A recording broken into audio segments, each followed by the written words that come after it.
eso a quién se lo hizo y a quién se lo pidió Dios. Hermano, nunca olvide los contextos, son lo más importante. A veces cuando a mí me preguntan algo bíblicamente, yo digo, el contexto responde la pregunta, no yo. Esto aplica también para el diezmo.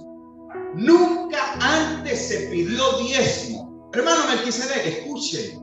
Melquisedec es la clase 2, donde vamos a ir en detalle con Melquisedec. Pero lo único que le voy a adelantar es que Melquisedec es un tipo de Cristo, es una teofanía, ya ustedes lo saben. Melquisedec, dice la palabra de Dios, que sale al encuentro de Abraham. Escuchen, no había ley, no había mandamiento.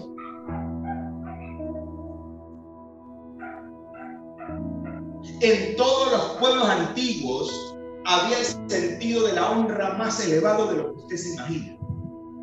En los tiempos antiguos, nadie que se encontrara con una figura de autoridad, que representara autoridad, y Hebreos capítulo 7 dice, cuán grande era este, que Abraham le dio los diezmos del botín, no como se estableció en el monte Sinaí, del botín.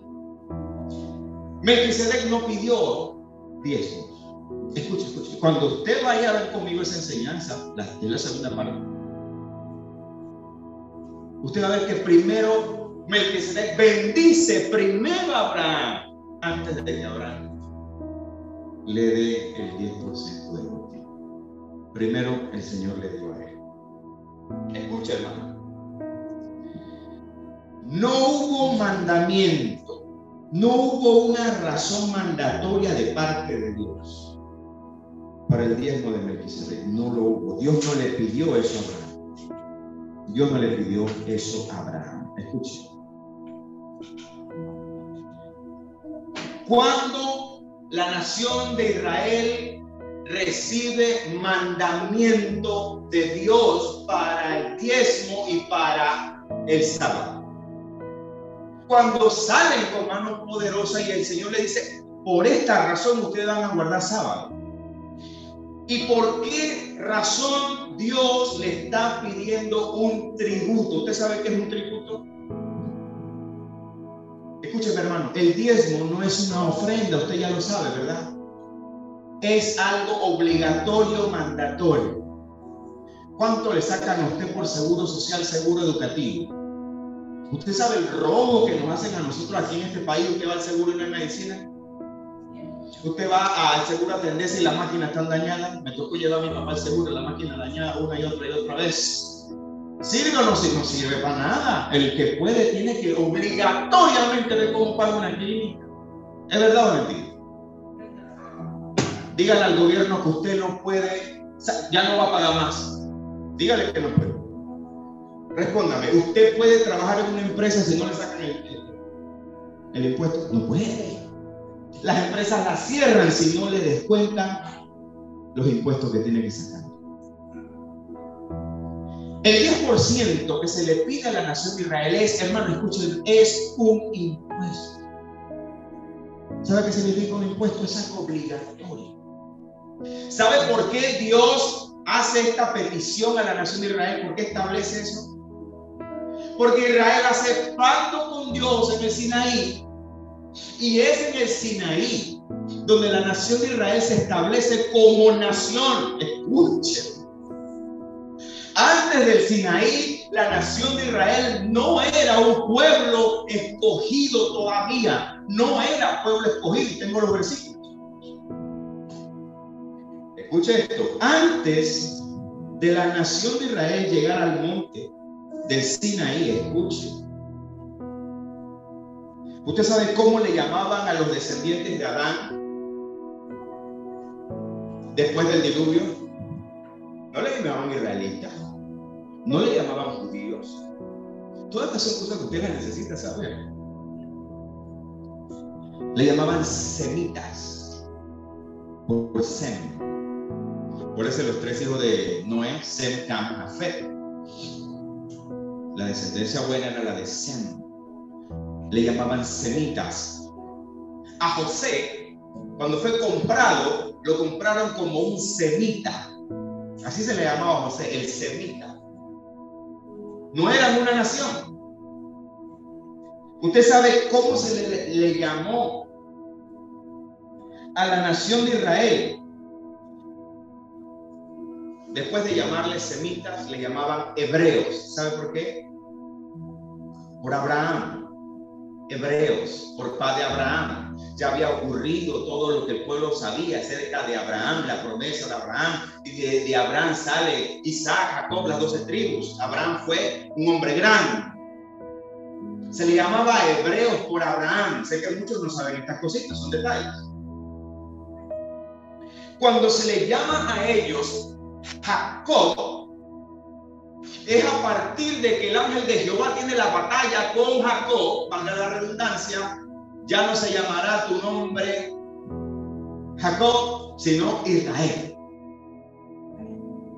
Ahí va la transición. Pero es hasta cuando en el monte Sinaí Dios hace pacto. Ya lo hemos enseñado. Ustedes se dan cuenta que todo se va alineando. ¿Se acuerdan la enseñanza? ¿Habrá Cristo un pacto? Era necesario. Dios en el Sinaí hizo pacto con un pueblo. ¿Se acuerdan de esa enseñanza? Y con Abraham hizo pacto con un hombre. Porque el pacto de Abraham apuntaba a la cruz. En la cruz fue Cristo y Dios. Abraham fue Abraham y Dios. Jacob le cambiaron el nombre, pero Jacob se llamó Israel oficialmente cuando el pueblo acepta las condiciones de Dios para establecerlo como. Escuche bien, hermano. Cuando la nación de Israel acepta y decide, vamos a hacer pacto. Moisés era el intermediario, el mediador. Tronaba la tierra, trueno, relámpago, fuego en el monte. Los israelitas temblaban. Habla tú con él, nosotros no queremos hablar con Dios. Habla tú, esa voz suena muy duro. Ellos aceptan, hacen un pacto. En ese momento, ellos se convierten en el pueblo escogido por Dios oficialmente. Cuando el pueblo acepta ser esa nación escogida por Dios, ¿qué hace falta para que una nación se establezca? Leyes. Hágase cuenta que Panamá aquí no hay nadie. Llegamos aquí. ¿Ah? O nosotros somos los indios y llegan los españoles. Aquí no hay ley, no hay orden. Aquí todo el mundo está tirando flechas, comiendo pescado. Tiene que haber una constitución para que algo se llame un país, ¿sí o no? Hay países como los Estados Unidos que se jactan de su gran constitución. Se considera una de las maravillas del mundo, la constitución de los Estados Unidos. Ella está siendo violentada, apuñalada por todos lados, la quieren acabar. Hay países que tienen una constitución tan sólida y tan buena, tan balanceada, que son países que avanzan, que progresan. Nosotros no contamos con eso aquí. Aquí la gente hace lo que da la gana con la ley. Escucha, hermano. Para que un país sea nación, tienen que haber leyes. Para que un país avance, cubra con los recursos, cubra con las necesidades, cubra con el que menos tiene, tiene que existir algo que se llama tributo. Tiene que existir algo que se llama impuesto. Yo le respondo, ¿por qué Dios estableció el 10% y no solamente fue el 10%? En total eran 3 veces que se cobraba el 10% por diferentes cosas. Aquí tengo todo, hermano, no creo que no hice la tarea, usted sabe que hice la tarea. En total era incluso un 30% en total. El diezmo de los levitas, exclusivo para los que servían. El diezmo que era la celebración con Jehová. Y después el diezmo general. Aquí están todos los versículos, pero no nos llega ya hoy. Hermano, un país necesita tener un sistema tributario. Usted llega a un país, usted tiene que pagar impuestos. Hay países que te cobran los impuestos aún cuando tú sales de ese país. Hay gente que vive en Estados Unidos, se le lleva a Panamá y tiene que seguir pagando impuestos allá. así son ellos. Panamá no funciona así. Acá somos un poco más fácil. Pero hay países, además de Estados Unidos, que cobran impuestos que tú te vayas del país. Okay. Vamos a establecer esto, hermano.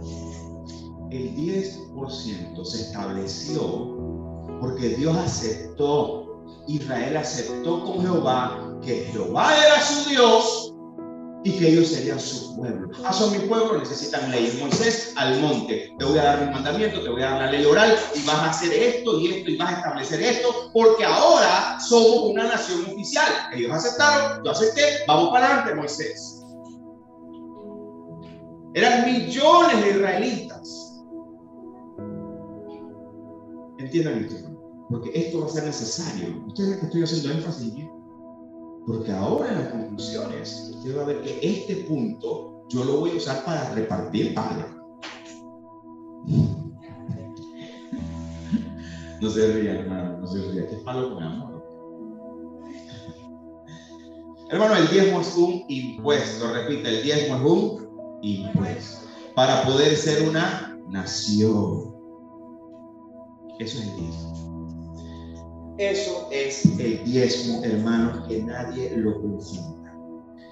Como último dato, ya que le tenía aquí los 4, los judíos se les llama judíos porque vienen 3 nombres. Cuando se les llamó Sem, semitas por Sem, cuando se les llamó hebreos por Abraham, cuando se les llamó israelitas por Jacob, y el último nombre que ellos tienen hasta hoy es el de judíos. ¿Por qué se les llama judíos? Desde el año 465 antes de Cristo, por la tribu de Judá, por Judea, la tribu de Judá, la reconstrucción de los muros, Esdras y Nehemías, por ahí hacia arriba, ¿amén? De ahí ellos se llaman judíos hasta el día de hoy. Los diezmos fue un tributo, un impuesto, como toda nación lo hace. Para que usted apunte, hermano, ese estatuto, esa ley se encuentra en Levítico capítulo 27, 30-32.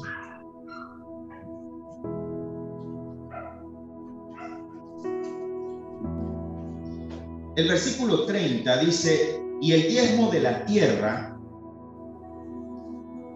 así de la simiente de la tierra como el del fruto de los árboles de Jehová es cosa dedicada a Jehová.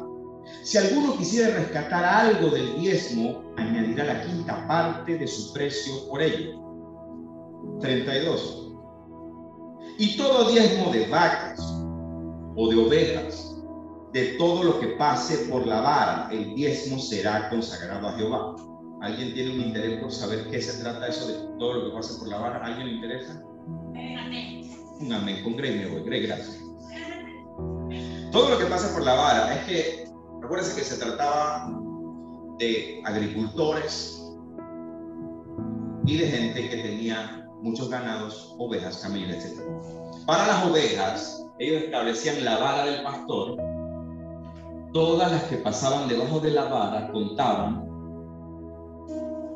A la décima, esa era para Jehová. Seguían pasando, la décima, esa era para Jehová. Todo lo que pase por debajo de la vara, eso lo hacían los pastores.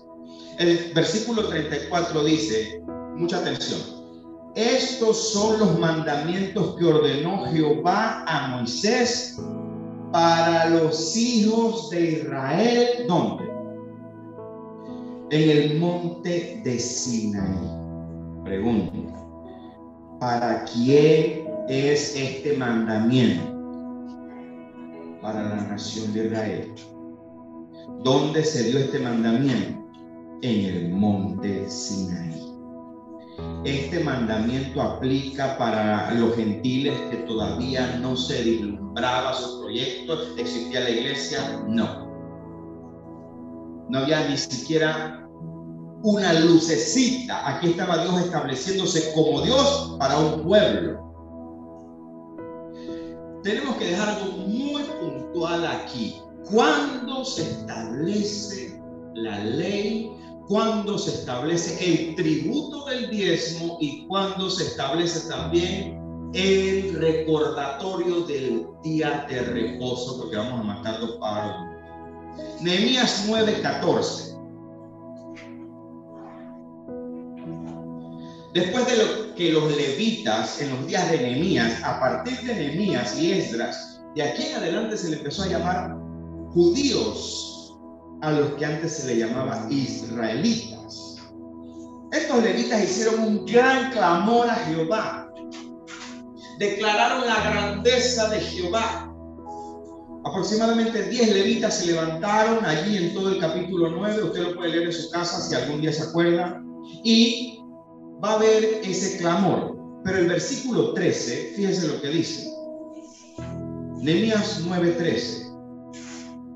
Mira el clamor, esto es parte del clamor. Y sobre el monte de Sinaí descendiste y hablaste con ellos desde el cielo y les diste juicios rectos y leyes verdaderas y estatutos y mandamientos buenos. 14. Y les ordenaste el día de reposo santo para ti, y por mano de Moisés tu siervo les prescribiste mandamientos, estatutos y ley. ¿Qué está diciendo un levita que viene guardando la ley, que viene cuidando todas las usanzas? Él está diciendo: sobre el monte Sinaí descendiste, hablaste con ellos desde el cielo, donde ellos recibieron los mandamientos y estatutos en el monte Sinaí. Por eso yo hago el reto. No hay texto bíblico que diga que en 430 años de esclavitud la nación de Israel nunca guardó el reposo, porque el reposo era recordar la salida de Egipto.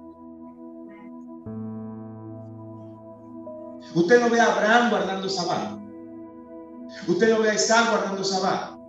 Usted no ve a Jacob guardando Sabbat. Usted no ve a las 12 tribus guardando Sabbat. Y escuche, esas historias están escritas en Génesis, son detalladas, hermano. Detalladas día por día, evento tras evento, traiciones tras traiciones.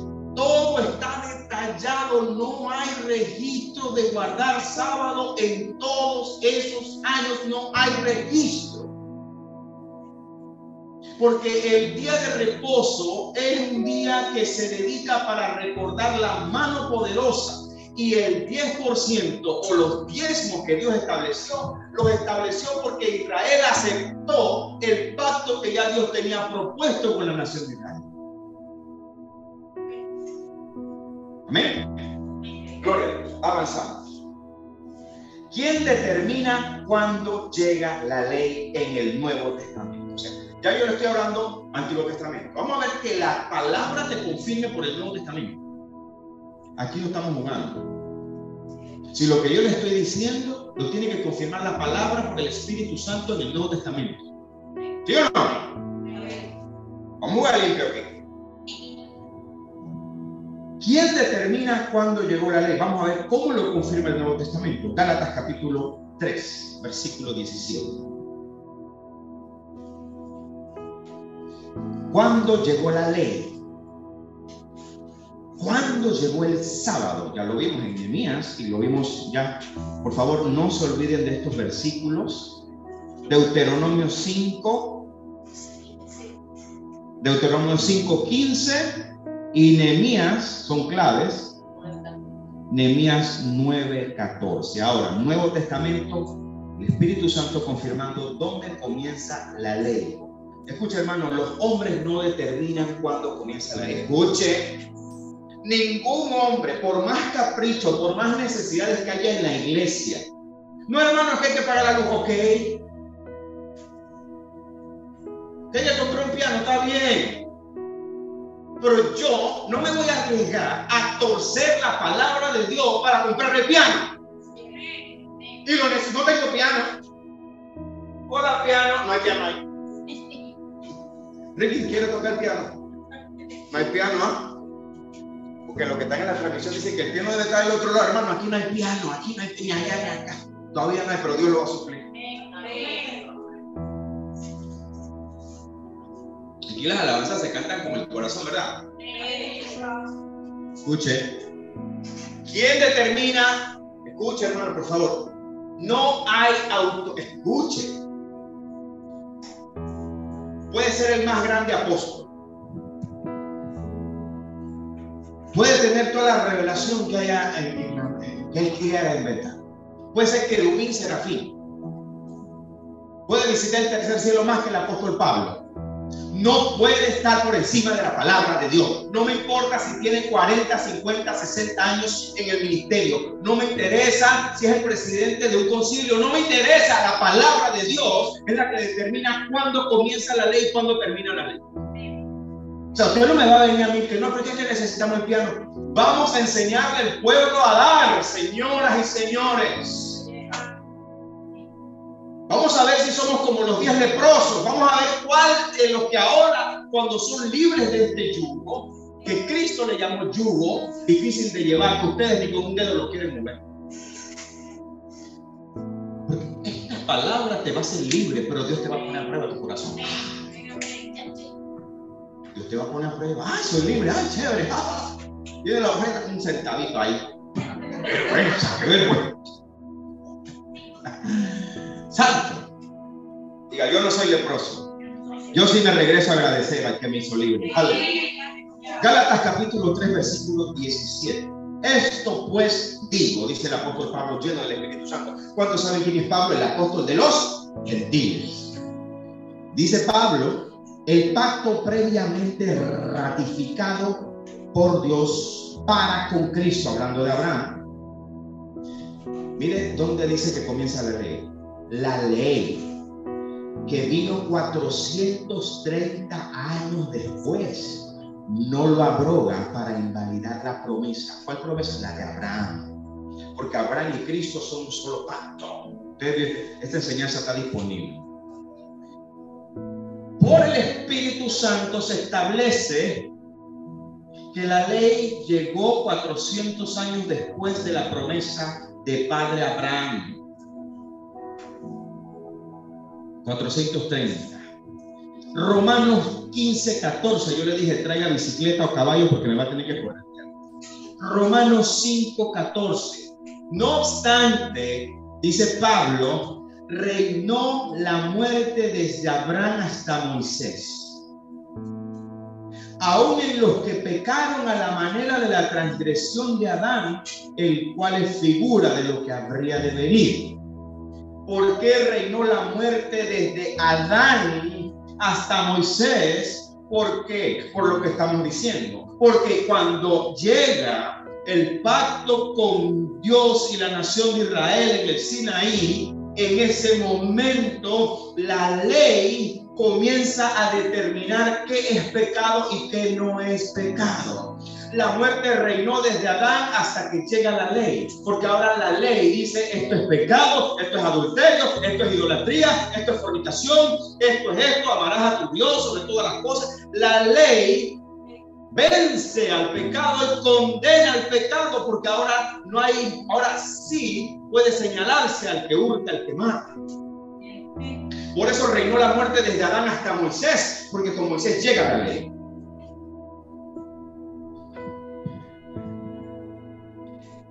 ¿Quién por medio y quién y por qué medio se diese? Escuche, Nuevo Testamento. Hebreos 7:5. Escuche. Cuando hablemos más profundo de Melquisedec, porque no le vamos a dejar esa trinchera. Cuando la gente, tú le tumbas la trinchera de la ley y tú le demuestras por la palabra que ya no es ley. Ok, no hay ley, no hay ley. Entonces corren para Melquisedec. Porque Melquisedec diezmó sin ley. Entonces, se meten en ese hueco y de ahí no salen. Ese es el último escondite. Pero de ahí lo vamos a sacar a la gente. El próximo sábado lo vamos a sacar de ese hueco. Para que vean que ahí no se pueden esconder. Hebreos 7:5. Ciertamente, mire, ¿quién puede cobrar diezmo y por medio de quién se puede diezmar? Ciertamente, los que de entre quién, los hijos de Leví, reciben el sacerdocio. Estos hijos de Leví tienen mandamiento, solo ellos, de tomar del pueblo los diezmos según la gracia. ¿Qué dice ahí? ¿Qué? ¿Ahí dice según la gracia? ¿Ahí dice según Cristo? No, ahí dice según la ley. Los levitas tienen mandamiento que sale del Sinaí para ellos solamente, ellos tomar el diezmo según la ley. Ahí no dice según Abraham. Alguien lee por mí, por favor. Yo creo que mis lentes están fallando. Ahí dice según Abraham. Ahí dice según Melquisedec. Ahí dice Benijín. Ahí dice Guillermo Maldonado. No, los apóstoles ni de antes ni de ahora deciden quién y por qué se diezmaba. Es la palabra de Dios. Dígame, hermano, ¿alguien está por encima de la palabra de Dios? ¿Dónde se recibieron los diezmos? En el Sinaí. Perdón, ¿dónde se recibió la ley? En el Sinaí. Lo dijo Nehemías, lo dice Deuteronomio. Tienen mandamiento de tomar los diezmos según la ley. Solamente los hijos de Leví, es decir, de sus hermanos, aunque estos también hayan salido de los lomos de Abraham. Para adelantarle un spoiler. Cuando la carta a los Hebreos capítulo 7 está hablando acerca de este tema, donde se incluye el evento de Melquisedec de Abraham, esa carta, ese capítulo, el énfasis de ese capítulo no es los 10. Si usted mira el título del capítulo, ¿alguien tiene Hebreos capítulo 7 que me diga el título en negrita? Hebreos 7, ¿qué dice arriba? Porque yo no quiero ver, puede ser que mi Biblia es de otro planeta. ¿Ah? El sacerdocio. Otra. El sacerdocio de Melquisedec. Todo el capítulo se trata del sacerdocio nuevo, diferente, según el orden de Melquisedec. Hay un pequeño paréntesis nada más que el Señor hace. Mire, una de las cosas que yo critico de la Reina Valera es cómo se come los términos. Usted puede mirar nuevamente cómo comienza Hebreos 7:5. ¿Qué dice? Ciertamente. Si la suya es Reina Valera, dice ciertamente, ¿verdad? ¿Alguien tiene una que no sea Reina Valera? ¿Pura Reina Valera? Señor, súplele Biblia, Padre, en el nombre de Jesús, siento algo. ¿Ah? Ok, eso es bueno que usted responda que solamente tiene Reina Valera, porque eso le indica a usted que usted tiene que buscar más versiones bíblicas. Y usted puede apoyarse con una versión digitalcita, usted puede darse cuenta que otras versiones bíblicas son más generosas con lo que comienza diciendo Hebreos. ¿Qué dice la versión DHHDK de ese versículo 5? ¿Cómo comienza? Según la ley de Moisés. Según la ley de Moisés. Y la Reina Valera dije, ciertamente. Dime qué es la ley. ¿Por qué dice ciertamente? ¿Qué dice la NTV? Por favor, alguien que me diga para que veamos que otras versiones son más generosas. Ahora bien, la ley de Moisés exigía que los sacerdotes y la Reina Valera, ciertamente, me está robando el sentido de lo que quiere decir el escritor sagrado. Si yo veo que dice ciertamente, yo no le meto mucha mente. Pero si yo veo que dice según la ley de Moisés, yo digo, esto es como los israelitas, y me voy ubicando. Pero la Reina Valera me quita el sentido de lo que quiere decir el escritor sagrado. Entonces es importante que ustedes tengan también esa facilidad de mirar otras versiones bíblicas, ¿verdad que sí? Ok, vamos avanzando. Hebreos capítulo 7, versículo 11, ahí mismo, ya que lo tiene allí. Miren lo que dice aquí la palabra de Dios. Si pues la perfección, 7:11, si pues la perfección fuera por el sacerdocio levítico, ¿por qué bajo él recibió el pueblo la ley bajo el sacerdocio levítico? Si ese sacerdocio, dice el Señor, fuera perfecto, ¿qué necesidad habría aún de que se levantase otro sacerdote según el orden de Melquisedec? Y que no fuese llamado según el orden de Aarón. Usted sabe que Aarón es el primer levita establecido como sacerdote. Digo primer levita porque Moisés también era levita. Son 3 hermanos. María, Moisés y Aarón, los 3 eran levitas, hermanos al fin. Entonces, El sacerdocio de nuestro pacto dice que no era según los levitas descendientes de Aarón. Ese no es nuestro sacerdocio. Nuestro sacerdocio es especial. Verso 12. Porque cambiaba el sacerdocio. ¿Qué fue necesario? Necesario es que haya también cambio de ley. Cambio de ley.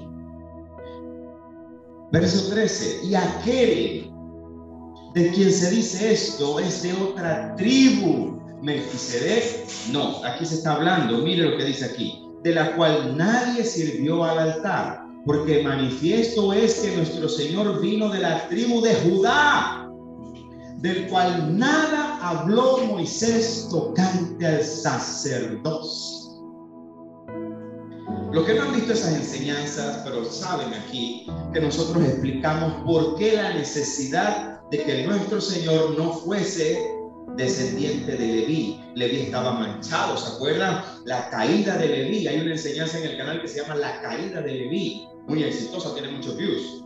No es que eso nos importe, pero a la gente le interesa esos temas, hermanos. La caída de Leví. Jesús no podía ser de la tribu de Leví porque tenía una mancha. Sabemos que el hijo de Jacob cometió una gran falta, asesinaron, mataron, desarretaron toros en su temeridad, dice el escritor sagrado en Génesis capítulo 49. Amén.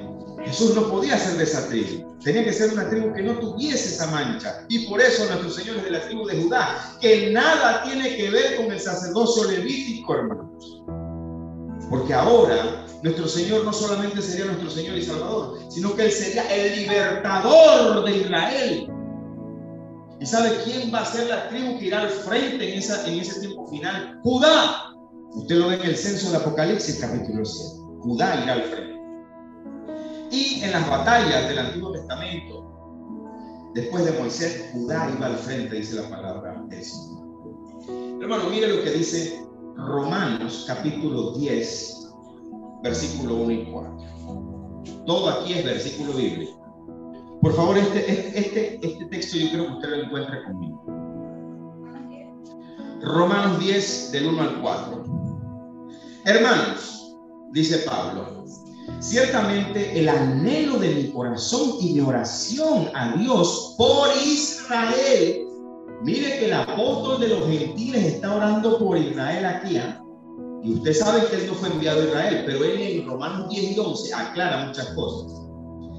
Dice, y mi oración a Dios por Israel es para salvación, porque yo les doy testimonio de que tienen celo de Dios, pero no conforme a ciencia. ¿Qué quiere decir? No con conocimiento. El celo de ellos es un celo equivocado. Voy a hacer un paréntesis aquí. ¿Recuerdan que el apóstol Pablo era el más celoso de todos? ¿Recuerdan que Pablo perseguía a la iglesia? Ustedes sabían, Pablo estuvo en la muerte de Esteban, le pusieron las vestiduras de Esteban manchadas de sangre. El celo de Pablo era feroz, perseguía a la iglesia y él pensaba que estaba haciendo bien. Pablo más que nadie sabe de lo que está hablando aquí cuando dice y doy testimonio. ¿Por qué dice doy testimonio? Yo igual doy testimonio de que tienen celo de Dios, pero no conforme a ciencia. Pablo dice, ustedes no tienen conocimiento, porque ignorando la justicia de Dios y procurando establecer la de ustedes propia, no se han sujetado a la justicia de Dios. ¿Qué dice? Porque el fin de la ley es Cristo. ¿Es para todos el fin de la ley? No. Para justicia a todo aquel que cree. El fin de la ley es Cristo. Hay que poner aquí puntos muy claros.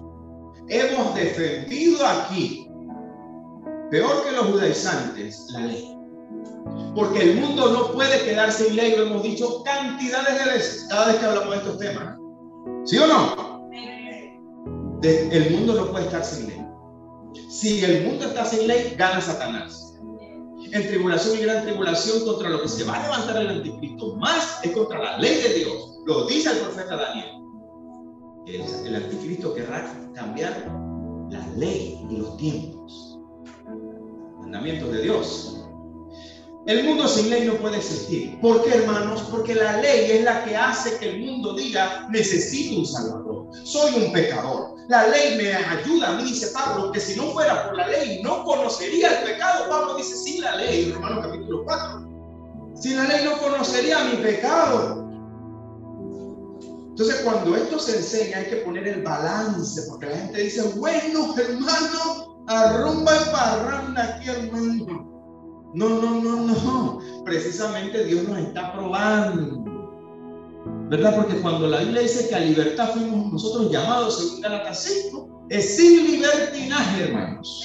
Libertad sin libertinaje. Y esa libertad sin libertinaje incluye no andar según los apetitos de la carne, y también nos pone a prueba como los leprosos. Eres libre, no tengo que, bueno, ahora soy el tacaño más grande de Panamá. Sí. El Señor dice, sí. Por eso tú querías libre. Tú te querías estar librecito, no hay que diezmar. Chévere, qué chévere. Dios pone a prueba los corazones, cuidado.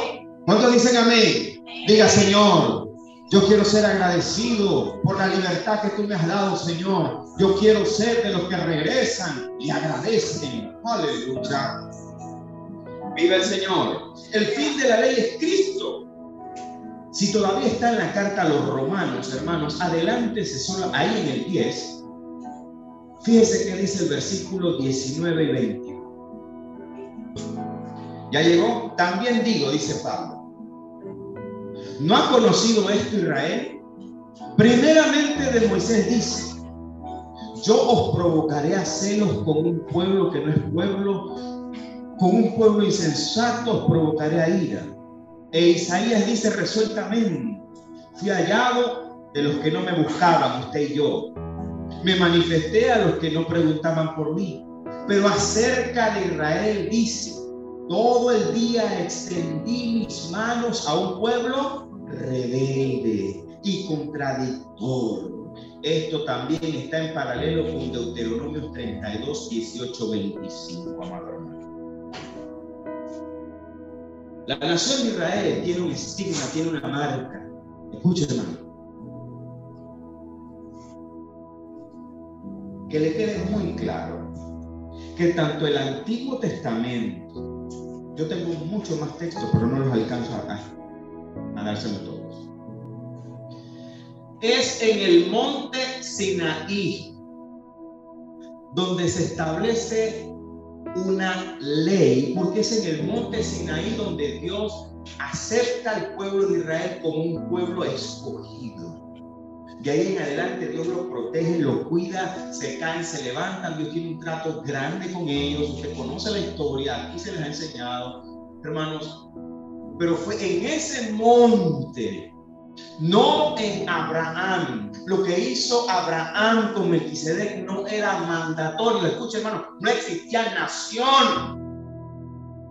Melquisedec hizo eso por honra. Era un personaje grande, él lo sabía. En la antigüedad no es como ahora, hermanos. La gente quería honrar a la gente. Yo quiero honrar a alguien que me representa mi bendición. Lo quiero honrar. Eso eran los israelitas. Los israelitas tenían un gran valor en la honra. Y Abraham no se podía encontrar frente a este personaje, rey de Salem. ¿Usted sabe qué significa Salem? Jerusalén. Escucha, hermano, Melquisedec está hablando con Abraham. No existía Jacob todavía. Jacob estaba en los lomos de Abraham. No existía Jacob, no existía Israel, no existía nada. Porque este Melquisedec, rey de Salem, sacerdote del Dios Altísimo, era una teofanía de Cristo. No existía Jerusalén todavía. Todo comenzó con Abraham.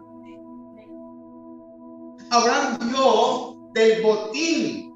Abraham no dio del ganado ni de los granos, no, él agarró un puñado. Según sacerdotes judíos, rabinos que enseñan de estas cosas, dice que fue como quien agarra un puñado del botín y agarra y lo pone. Él venía de la guerra. Él no iba con caballos, no iba con ovejas, él venía de la guerra contra los reyes de Kedorlaomer. Él lo que dio fue lo que tenía. Cuando Jehová se presenta con los ángeles en casa de Abraham, antes de destruir Sodoma y Gomorra, ¿qué le ofrece Abraham a Jehová y a los ángeles que estaban con Jehová? Lávense los pies, les quiero ofrecer un cabrito o un guisado para que coman aquí. Sara, apúrate, vamos. Y les agarró el mejor cabrito, se lo hizo y comieron. La Biblia dice que comieron. Porque él estaba en su casa, le ofreció lo mejor que tenía del ganado.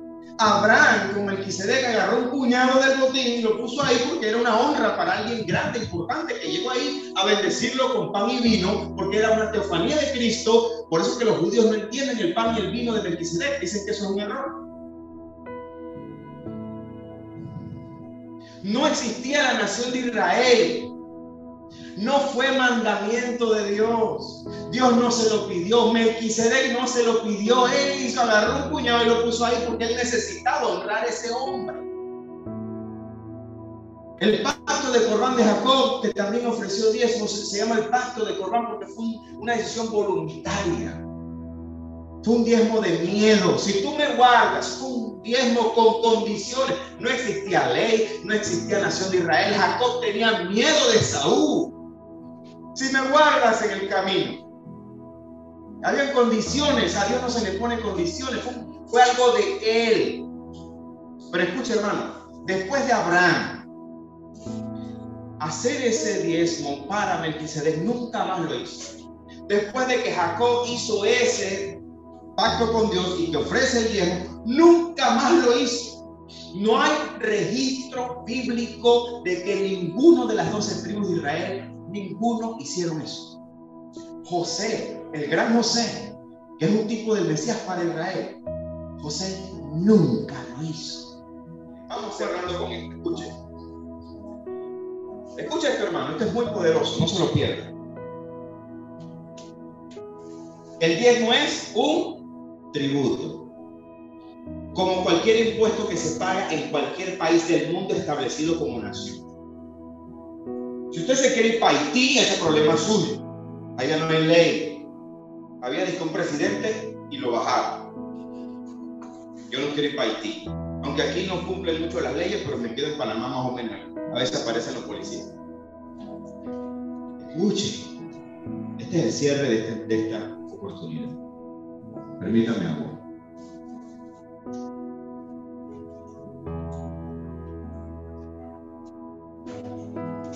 Esto le va a volar la cabeza. Diga, estoy preparado. Vuéleme. Diga, vuéleme la cabeza, hermano. El tributo en el Nuevo Testamento no aplica. Si se trata de un tributo, si se trata, hermano, de un impuesto obligatorio como el que usted paga, no aplica. Punto 2. Si ahora soy cuerpo de Cristo, diga yo soy cuerpo de Cristo. Si ahora soy pueblo adquirido, diga soy pueblo adquirido. Yo no tengo que pagar impuestos.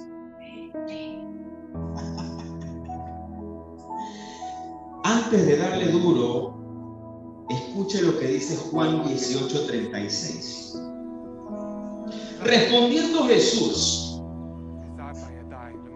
mi reino no es de este mundo. Si mi reino fuera de este mundo, mis servidores pelearían para que yo no fuera entregado a los judíos. Pero mi reino no es de aquí. Diga, mi reino tampoco. Ese es el que me faltaba aquí. Sí, me faltaba tomarse. Escuche que dice ahora Primera de Pedro, capítulo 2, versículo 11. Yo, amados, dice, amados, yo os ruego como a extranjeros y peregrinos, diga, somos extranjeros y peregrinos, que no os abstengáis de los deseos carnales, que batallan contra el alma. 2 versículos más arriba, hermano, si usted está en Segunda de Pedro 2:11, vaya al 9:10. Mire lo que dice el apóstol Pedro, en plena revelación y lleno del Espíritu Santo. Mas vosotros sois linaje escogido. Escuche, esto no se le ha dicho a la nación de Israel nunca. Sois linaje escogido, real sacerdocio, nación santa. Le está hablando a la iglesia, señores, no a Israel. Nuevo Testamento, primera carta de Pedro, un Pedro maduro, procesado, escribiendo su primera carta. Nación santa somos nosotros, pueblo adquirido por Dios somos nosotros, para que anunciéis las virtudes de aquel que nos llamó de las tinieblas a la luz admirable. Verso 10, y el importante: vosotros que en otro tiempo no erais pueblo, usted y yo no éramos pueblo, pero que ahora sois pueblo de Dios, que en otro tiempo no habíais alcanzado misericordia, pero ahora habéis alcanzado misericordia. Usted y yo no éramos pueblo. Yo no tengo que buscar la interpretación, yo le tengo que buscar el versículo. Si yo no era pueblo, yo estaba fuera del pacto de la circuncisión porque yo no era israelita. El impuesto que pagaban los israelitas, después llamados judíos, era porque ellos eran una nación, había que pagar impuestos.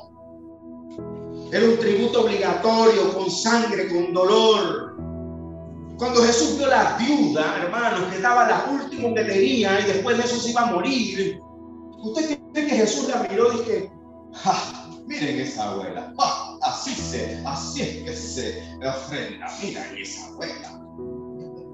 Para que aprendan, ella dio lo que tenía. Esa es una abuela sembradora.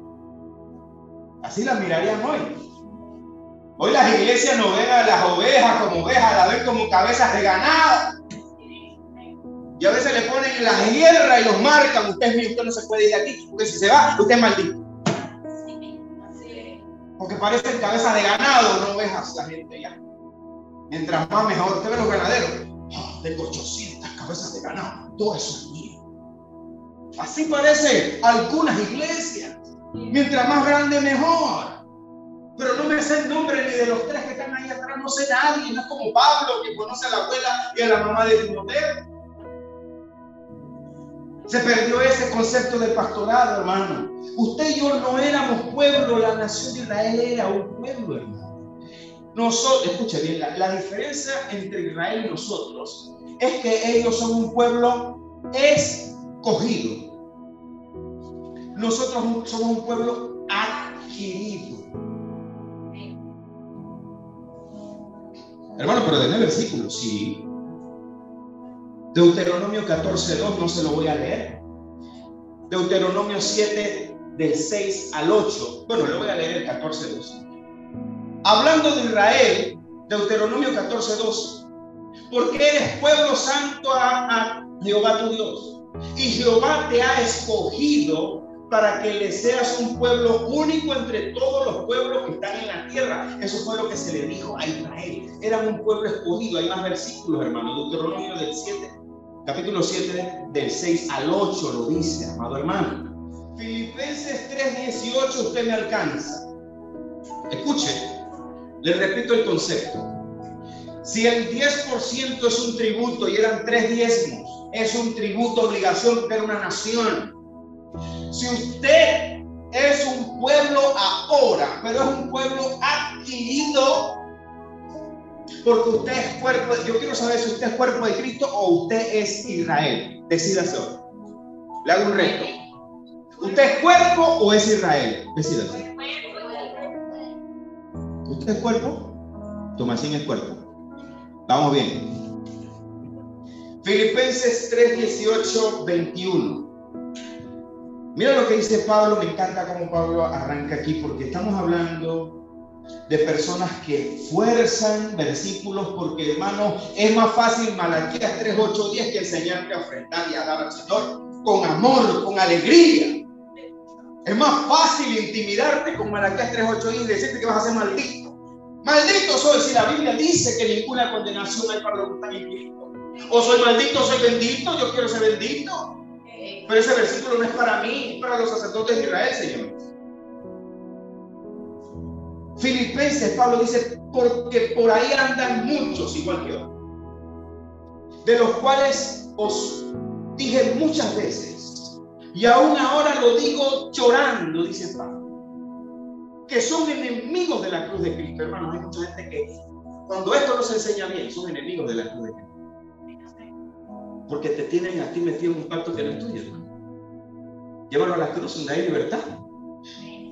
El fin de los cuales, el fin de ellos, será para perdición, cuyo Dios es el vientre y cuya gloria es su vergüenza, que solo piensan ¿en qué? En lo terrenal, ensanchar. ¿Se acuerdan de ese mensaje? Verso 20. ¿Qué dice el 20? Mas nuestra ciudadanía ¿está dónde? Repítalo. Nuestra ciudadanía ¿está dónde? En los cielos. No lo escucho. Nuestra ciudadanía ¿está dónde? En los cielos. De donde también esperamos al Salvador, al Señor Jesucristo, el cual transformará el cuerpo de la humillación nuestra para que sea semejante al cuerpo de gloria suya, por el poder con el cual puede también sujetar a sí mismo todas las cosas. Yo le tengo que decir o interpretar la vida. No, usted no pertenece, escuche bien. Usted ni siquiera pertenece, es lo que yo no quiero que usted no pertenezca a Israel. Hermano, usted no pertenece a esta tierra. Usted no pertenece ya a esta tierra. Usted no es ni gringo, ni chino, ni europeo, y israelita tampoco. Amamos a Israel, bendecimos a Israel, pero usted ya tiene una ciudadanía en el reino de los cielos. Yo no sé si eso usted le saca un amén, pero yo digo amén. Mi ciudadanía no es ni de Israel ni de Panamá. La mía es del reino de los cielos. Yo no sé usted. ¿Quiénes son de mi país? Hola, aquí. Tengo dos aquí. O sea, tú no eres de aquí donde tú eres chepano. Tú eres chepano. Bueno, te vas con mi familia, pues. Hermanos, nosotros somos un pueblo adquirido.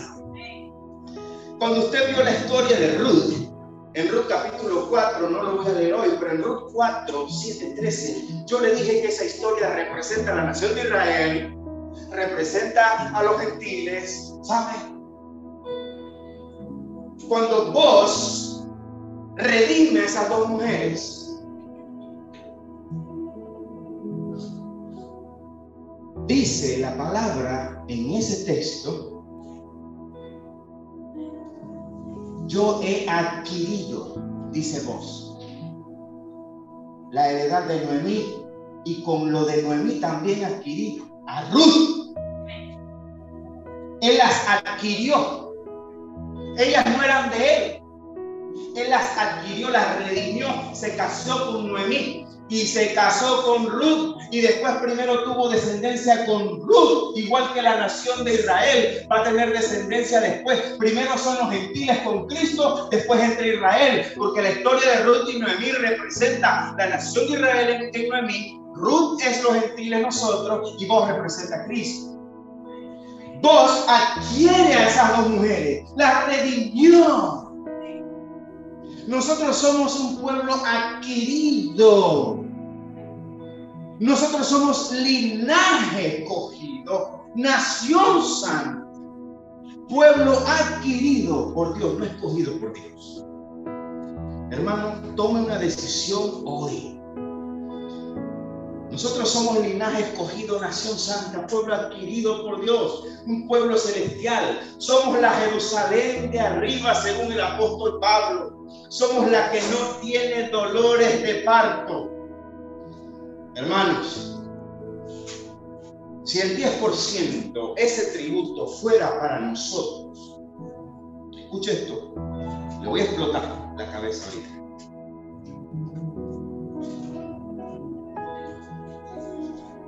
Oye esto, dice el pastor de Ricky.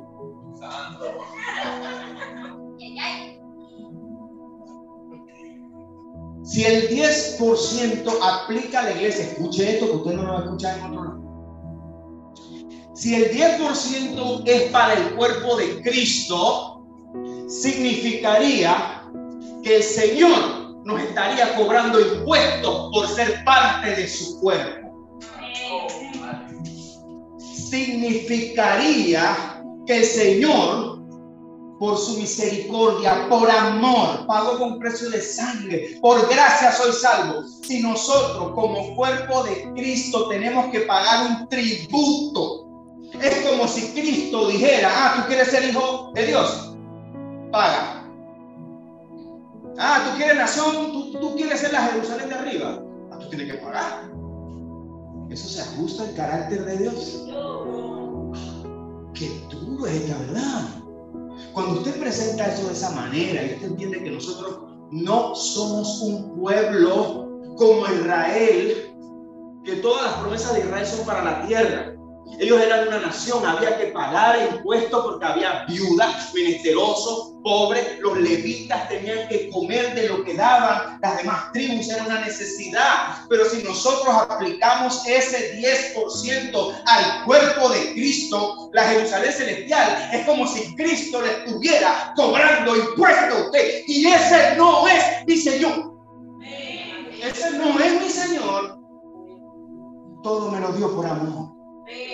Todo me lo dio por amor y nada me va a separar del amor de Dios en Cristo. Ni tribulación, ni angustia, ni persecución, ni lo alto, ni lo bajo, ni lo profundo, ni lo porvenir, ni ángel, ni principado, ni ninguna cosa creada me podrá separar del amor de Dios que es en Cristo Jesús, Señor nuestro.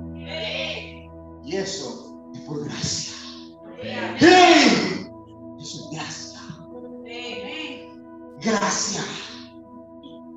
Cuando usted comprende esos conceptos, usted entiende por qué hubo un leproso que regresó.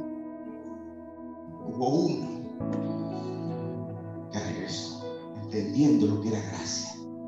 Se vio limpio y dice: wow, voy para atrás. Se postra rostro en tierra: Señor, gracias. Eso es gracia. Eso es ser agradecido. Estos fundamentos, hermanos, duele decirlo, pero no se los van a enseñar. No se los van a enseñar. Porque es más fácil intimidar. Es más fácil decir que maldito es, que el devorador te va a devorar. Hoy no voy a ir allá. Voy a demostrar por la palabra qué es lo que quiere decir el profeta Malaquías cuando habla ahí a los sacerdotes. Vosotros, sacerdotes, dice, ustedes lo saben. Pero estas verdades, hermanos, te hacen libre en Cristo Jesús. Y la única forma de predicarles libertad a ustedes es ser libre. Yo soy libre, hermanos, yo no tengo bozal. El día que me van a callar, me va a callar Dios. No, Carlos, se acabó el asunto aquí, ya nos vamos. No, vamos, Señor, que ya me voy. Pero mientras yo tenga vida y pulmón y aire en ellos, a predicar la verdad de Dios, cueste lo que cueste, hermanos. Voy a hacer en el nombre de Jesús, porque tenemos que entender que se trata de gracia. Se trata de un pacto establecido sobre mejores promesas. Porque es necesario, dice la palabra de Dios, cambiado el sacerdote, es también necesario el cambio de ley. Y ahora tenemos la ley en Cristo Jesús. Una libertad sin libertinaje, hermanos. Espero que esta enseñanza y esta palabra le haya dado a ustedes una gran y clara convicción de quién es usted en Cristo. Hermano, yo no hago esto para darle palo a nadie. Pero esto es un dogma, hermanos. Es un dogma que se ha establecido. No, hermano, pero es que hay que pagar la luz, está bien. Pero no tuerzas la palabra para pagar la luz. No, hermano, es que necesitamos comprar equipo. Enséñale al pueblo a dar, a ser generosos. Yo le dije que comenzamos aquí, pero vamos a terminar en la ofrenda de los santos. Yo le voy a mostrar a usted cómo el pueblo de Dios en esa iglesia primitiva daba generosamente. Vendían sus heredades y la ponían a los pies de los apóstoles con gran amor. Usted va a ver cómo Pablo da testimonio de ahí. Habían iglesias que aún siendo pobres daban como ricos, pero no le quiero adelantar lo que viene. Yo les voy a presentar a usted por la palabra. Usted no se puede perder ninguno de los temas que vienen. Ninguno. Usted no se pierda. Diga: Señor, yo no me quiero perder lo que viene. Yo les le voy a mostrar a usted cuando Cristo, nuestro Señor, habló del diezmo, en qué contexto habló del diezmo. 2 veces nada más. Mateo capítulo 23. La represión más dura que Jesús haya dado en toda la historia de la Biblia la dio en Mateo 23. No hay palabra más dura, la palabra de Dios, que Mateo 23. Le voy a enseñar el contexto porque Jesús menciona ahí el diezmo. Y cuando el fariseo y el publicano, yo ayuno. ¿Ya? ¿Se acuerdan cuando hablamos aquí del ayuno? Yo ayuno, yo diezmo. 2 veces lo menciona Jesús para dar una reprensión, pero lo vamos a llevar bien al contexto. Hermano, Jesús habló de sí, yo te voy a mostrar lo que Jesús dijo acerca de ti. ¿Sabe qué? Yo quiero que usted sea libre en Cristo, ¿sabe? Porque esa libertad costó la sangre santa del Hijo de Dios. Él fue a la cruz pensando en esa abuelita. Le daba pasitos cortos así. Dio lo último que tenía. Ahí. Jesús no estaba orgulloso. Mira cómo Jesús estaba pensando: necesito llegar a la cruz. Necesito llegar a la cruz urgentemente para hacerla libre. Para hacer libre a la gente como ella. Para hacer libre a todos los que no tenían ni qué comer, que tenían que dar lo del templo y lo del César. La gente piensa que en ese tiempo la gente daba con alegría. No. La gente no daba con alegría, la gente sufría, hermano. Sacar esas moneditas y pagar. Por eso que a Mateo le escupían y le maldecían cuando cobraban los impuestos. Mateo, apóstol del Señor, fue cobrador de impuestos. Y donde los cobradores de impuestos, sobre todo cuando eran judíos, y él era levita. Peor todavía, un levita cobrando impuestos para el César. La pobre gente no tenía con qué comer. Jesús, por eso dice la palabra de Dios, el gozo fue puesto delante de sus ojos en la cruz. Por eso que él dijo con gran amor: consumado es. Los voy a hacer libres de todas estas cosas. Y mi satisfacción como hombre de Dios es honrar esa sangre santa de nuestro Señor. Él te hizo libre. No para hacer libertinaje de la libertad, sino para ser como ese leproso que se regresa, Señor. ¿Cuántos quieren ser agradecidos con el Señor en libertad? Levante sus manos, voy a orar por usted. Padre, en el nombre de Jesús, le damos gracias, Señor, porque una enseñanza puede ministrar los corazones también. Nos puede enseñar grandes cosas. Señor, nosotros no sabemos a dónde vamos, pero sabemos que tú vas con nosotros. No sabemos hasta dónde llegaremos, pero donde lleguemos, Señor, queremos que sea contigo. Permite, Señor, que podamos seguir predicando con libertad, con la libertad que costó la sangre del Hijo de Dios. Padre, en esta noche, en el nombre de Jesús, te damos toda gloria, toda honra y toda la alabanza, Señor. Damos gracias, Señor, por la libertad que nos has dado. Damos gracias, Señor, porque nosotros tenemos una ciudadanía que no es de esta tierra. Gracias, Señor, porque ahora nosotros somos peregrinos solamente en este tiempo. Porque nuestra ciudadanía, Señor, no es de esta tierra. Ahora nosotros pertenecemos a un reino celestial. Y es imposible, Señor, que a tu cuerpo tú le cobres impuestos. Por eso que en esta noche somos agradecidos como ese leproso que se regresó, Señor. En esta noche dígale gracias, Señor. Gracias porque me hiciste libre. Gracias porque mi ciudadanía no solamente apunta a ser tu cuerpo, sino que recibiremos un cuerpo de gloria semejante al tuyo. Tú nos hiciste una morada celestial, Señor. Tú nos hiciste a nosotros, Señor, coherederos en Cristo. Nuestra justicia viene de ti, Señor, del que hizo los cielos y la tierra, el varón de dolores, experimentado en quebranto.